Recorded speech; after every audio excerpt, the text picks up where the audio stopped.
Gentry, what up, yo? From Park Hill to the streets of Staten Island to the top of the hip-hop mountain, now Hollywood storyteller, he's the architect behind one of the most influential groups in music history, the creator of the most expensive album ever sold, over 40 million records. Wu-Tang is forever, a true original. Zigzag, bomb, bomb. Let's welcome in the RZA. What's up, RZA? Peace, what up, yo? Good morning.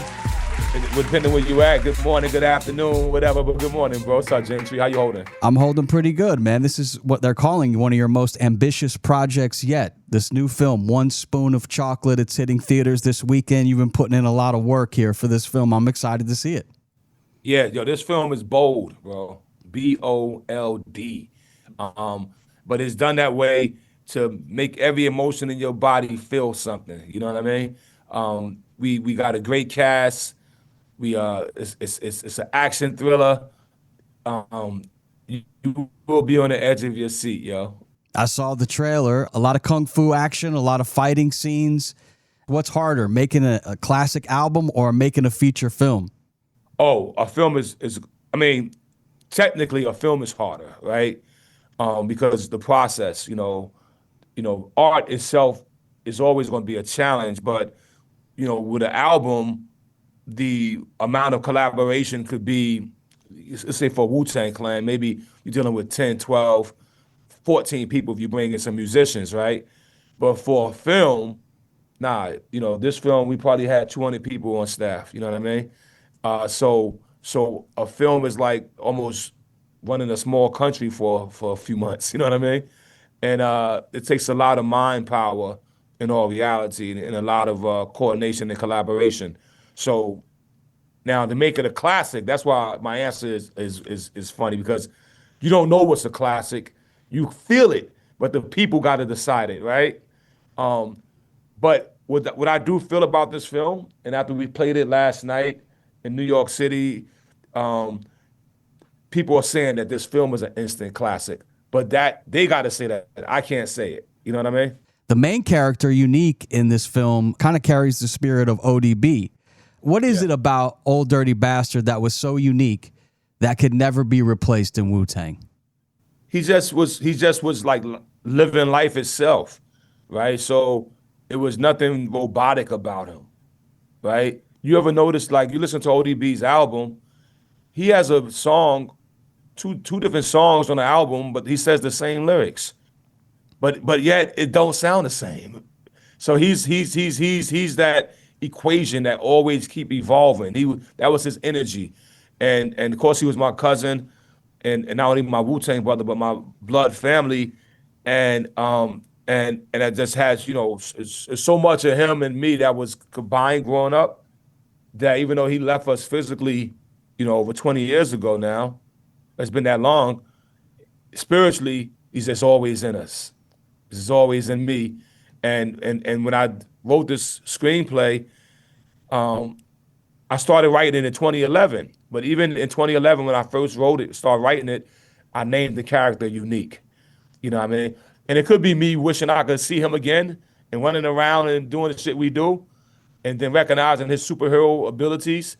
It could be some of that backdrops it. But yeah, his spirit is definitely in this film.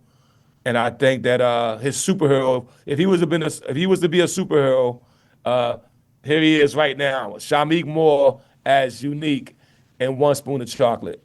That's amazing. And another face I saw that I recognized when I watched the trailer was Paris Jackson. And you're going up against his dad in the theaters this weekend. So maybe Paris could get one up on her pops. But what is she? She's a very great artist. I see her writing music, creating music, and acting. So very talented. Yeah, she's very talented. She really came to this film and really blessed us with her presence. She really embodies the character. She's a total professional. It's beautiful that her father's story is in theaters now. We all are fans of Michael Jackson and what he brought to the world. It's almost magical that that his movie's in theaters and her movie comes in theaters. It wasn't planned that way. Life does what it does, but I think there's something special about that. So, and I think there should be like a a heavenly pride going on. You know what I mean? Like his, Michael Jackson's daughter is doing music and doing film. I think that's incredible, yo. Yeah, he's got to be proud of her when he sees this film. I know you know steel sharpens steel. And when I look at your relationship with Quentin Tarantino, it feels like you guys' swords are just sharpening each other as this relationship has evolved. How has this relationship pushed you as a filmmaker with Quentin? I mean, it's the best relationship that any student could have. I was a student of his.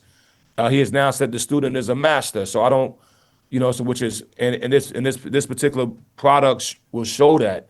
But he's one of the smartest guys you could ever meet when it comes to cinema. He's a very pure, outspoken too. Like he don't, he's gonna say it. He's not gonna add no lactose to it. You know what I mean? It's gonna be pure. And because of that in our communication, our relationships, we could keep it 100% real with each other. And he loves this film. He loves the way that it came out. He's rooting for it. And as an executive producer, he wants the audience to know that this is approved. Like, this is past his test. He has a very unique taste of film, and he creates very uniquely. And I've been, able to been the guy that sat there at the doorstep and watch him. And that was the blessing for me because I didn't go to film school. I didn't go to college for this. I was actually taught by a master, and it took me years to get to here.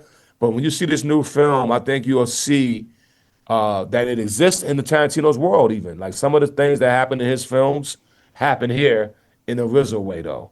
And it's my own thing. It's my own unique story.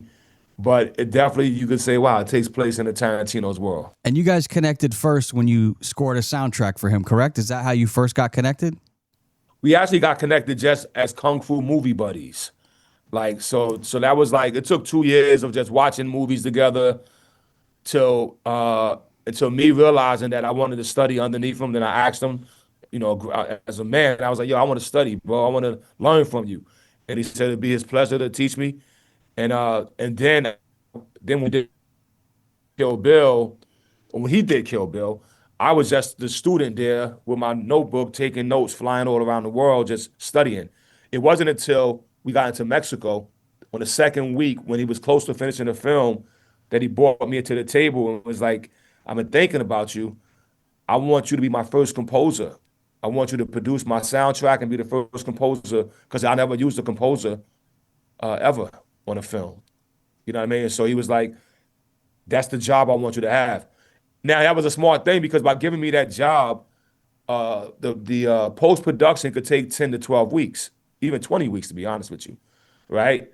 So now I get 20 weeks to score the film, but also to continue to study. You see what I mean? And so I'm meeting Sally Minkay. I'm just meeting the whole scope of film, the filmmaking process. And even the editor, who was the assistant editor of Kill Bill, is the editor of my films. Like, so we grew together. You see what I mean? The chi is strong, my brother. I can tell. Bunk. Bunk, yes, for sure. From the mind of the RZA, the architect of the legendary Wu-Tang Clan, a powerful new film in theaters this weekend. Make sure you go see it, One Spoon of Chocolate. It launches this weekend. I know martial arts, you talk about how much you love Kung Fu movies, but it's kind of in the DNA of Wu-Tang. What initially drew you to that world? I think the idea of chivalry, brotherhood, one man building itself up to fight for justice. I think, all those elements resonated with me being in the hood growing up, you know what I mean? And I also think that the escapism was there as well. Like I'm able to look at one of these films and be 500 years ago in China, you know what I mean? And see a guy jump over a wall, even though a guy can't jump over a wall. It just was it helped spark my imagination, and it also sparked the imagination of my whole Wu-Tang family. It also, I think, gave you a lot of wisdom. As we know, the W stands for wisdom. And there's a story about a real crossroad in your life where you could have taken this path or you could have taken that path. And you decided to invest your money in music rather than investing in that brick, with Uncle Joe. In that moment, you had wisdom. Where did that come from at such a young age in that moment? Well, at the end of the day, to be honest with you, Gentry, I was always like studying and knew the right. It's just that I was tempted by the wrong and fell for that temptation. It was at this point in time where I had to let go of my negative and build upon my positive. And once I start building upon my positive, not only did my life turn around, you know, Method Man, Raekwon, Ghostface, like all of our lives turned around. And we had to make a decision though. He said, I mean, you got to make a decision.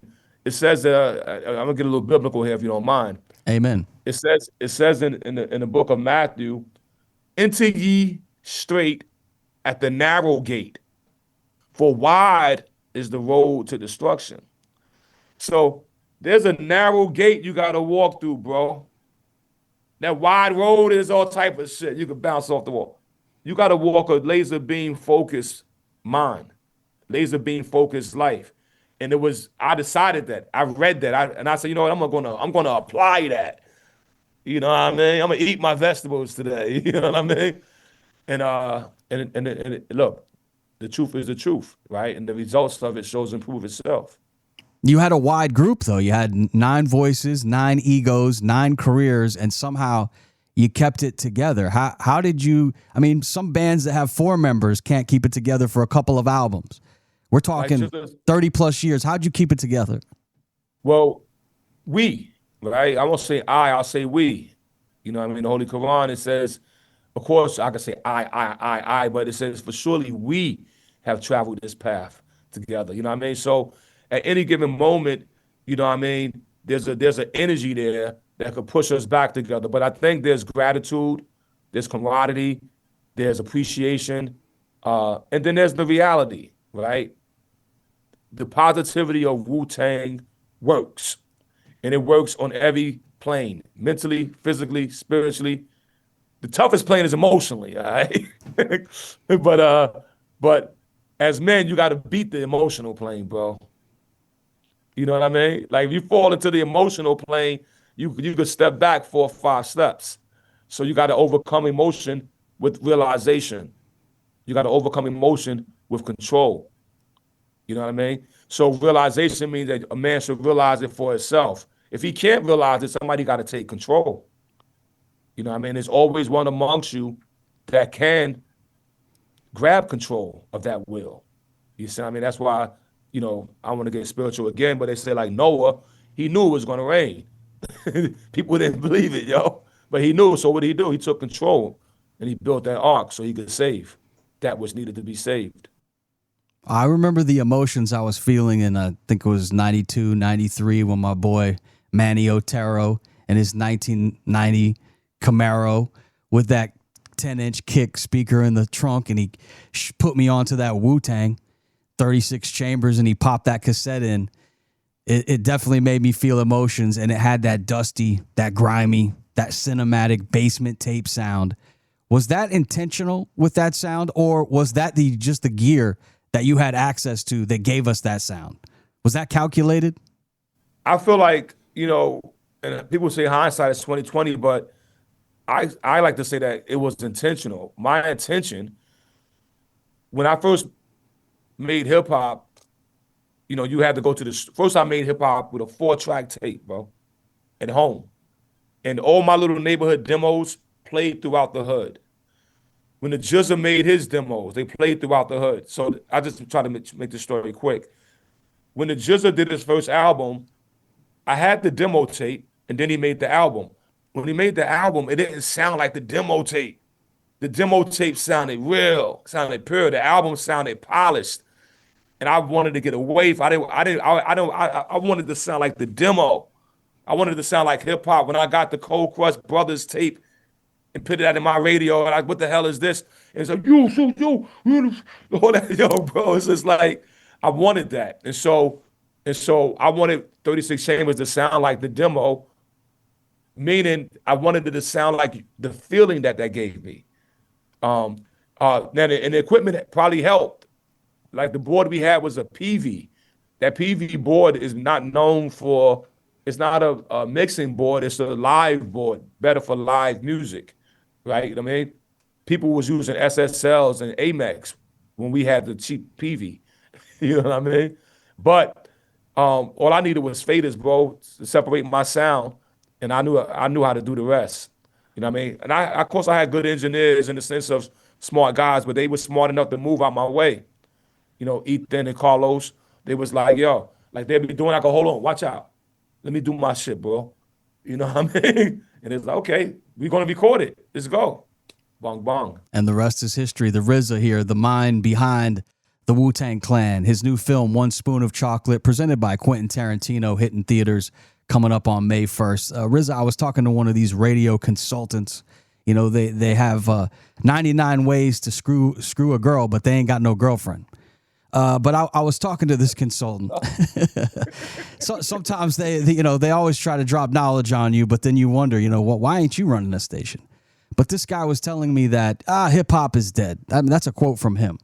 When you look at the hip hop culture today, do you think that hip hop is evolving, or do you think that there is something missing with the new hip hop because it doesn't seem to be hitting the mainstream charts as much as it has for the last 30 years?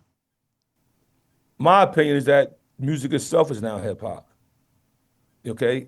And it's not just the sound of it, it's the look, the images. If you watch a Taylor Swift video, you're gonna see hip hop in it. You know what I mean? Whether you see it in the fashion, the dance moves, the way it's like it's already amalgamated into the culture now. Billie Eilish, you know what I mean? You know, Justin Bieber. Their foundations still come from that same hip hop culture because they grew up in it and now they're doing their versions of it, which could be a country version, a Shabuzi version, whatever, yo. I mean, so what's maybe the artists who are being identified as hip hop are not charting, but the hip hop music and the hip hop culture of what it is it? It's just like Wu-Tang getting inducted into the Rock and Roll Hall of Fame, right?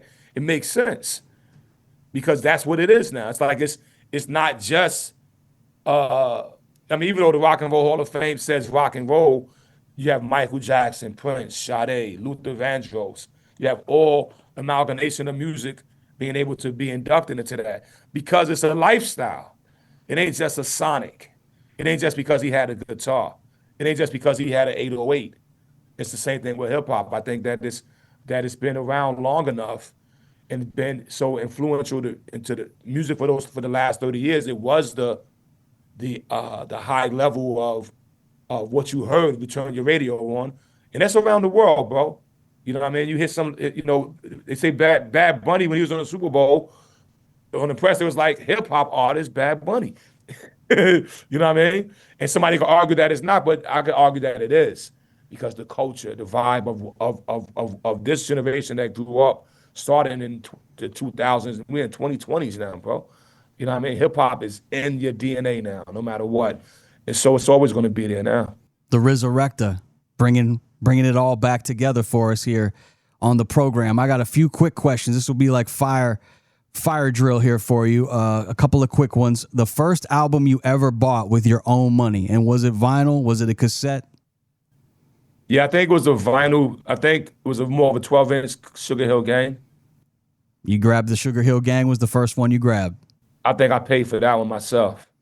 And what about the first car? What was the first whip that the RZA had? Oh man, it was called the God Mobile. It was like there's a big, ugly Oldsmobile that was brown. The seat was so bad, bro. Mice was living in that motherfucker. But that was the first car we bought, bro. That was before the RZA. That's before I got money. When I got money, the first car I bought was a Range Rover. And what about growing up? Did you have posters on your wall? Who was up on your wall? Did you have any posters as a kid? Bruce Lee. Nice. Yeah, Bruce Lee. And what were the films that you were seeing as a kid that made you want to be the filmmaker that you are today? Was it mostly Kung Fu movies? Yeah, mostly Kung Fu movies. Of course, Star Wars and Rocky. They was very impactful. Taking a Pelham 1, 2, and 3 is impactful. The first movie I ever saw in the theater, though, was Huckleberry Finn. Interesting. You know what I mean? Yeah, what you would watch. When you watch One Spoon of Chocolate, I have my character reading from the book Huckleberry Finn just to give my thanks to that cinematic moment in my life. What's your favorite kung fu movie of all time? I don't have a favorite, but the one I think everybody should watch is 36 Chambers of Shaolin. What's the one Wu-Tang song that still hits you today? That when you're on stage and you're playing, it still gives you those feels. So many, but the one that fucking spine tingling is a song called Heaven's Sake. It's just a spine tingling song to me. And are you going to be performing that one in the Final Chamber tour with my boys at Bone Thugs and Harmony? You're hitting the road this summer, right? Indeed. Well, Inspector Deck and Capadonna's on that one, so they gotta want to do it. But they've done it some nights, and when they do it, I'm just like I could punch a hole in the wall when that shit comes on. Well, you've always been a visionary. So as we look ahead, what's on the horizon for you? What are you plotting? What are you building next? Well, this film, One Spoon of Chocolate, is actually being distributed by our own distribution company called 36 Cinema. And I want to be able to be an outlet for not just my films, but for other filmmakers who kind of got to jump over 30 hurdles to get through the industry. I want to try to turn that 30 hurdles to 10 or 12 hurdles and get more unique stories out on the cinema into movie theaters. And we're working hard on that. Well, man, I really respect your hustle. I also appreciate you stepping into the chamber with us today, dropping the wisdom, sharing game. You continue to inspire, and you continue to make more millionaires in the culture, and I respect you for that. Wu-Tang Forever. Go see the movie One Spoon of Chocolate in theaters this weekend with the RZA. Thank you for your time, and God bless you, man. Thank you. Thank you. Peace. Peace out, bro.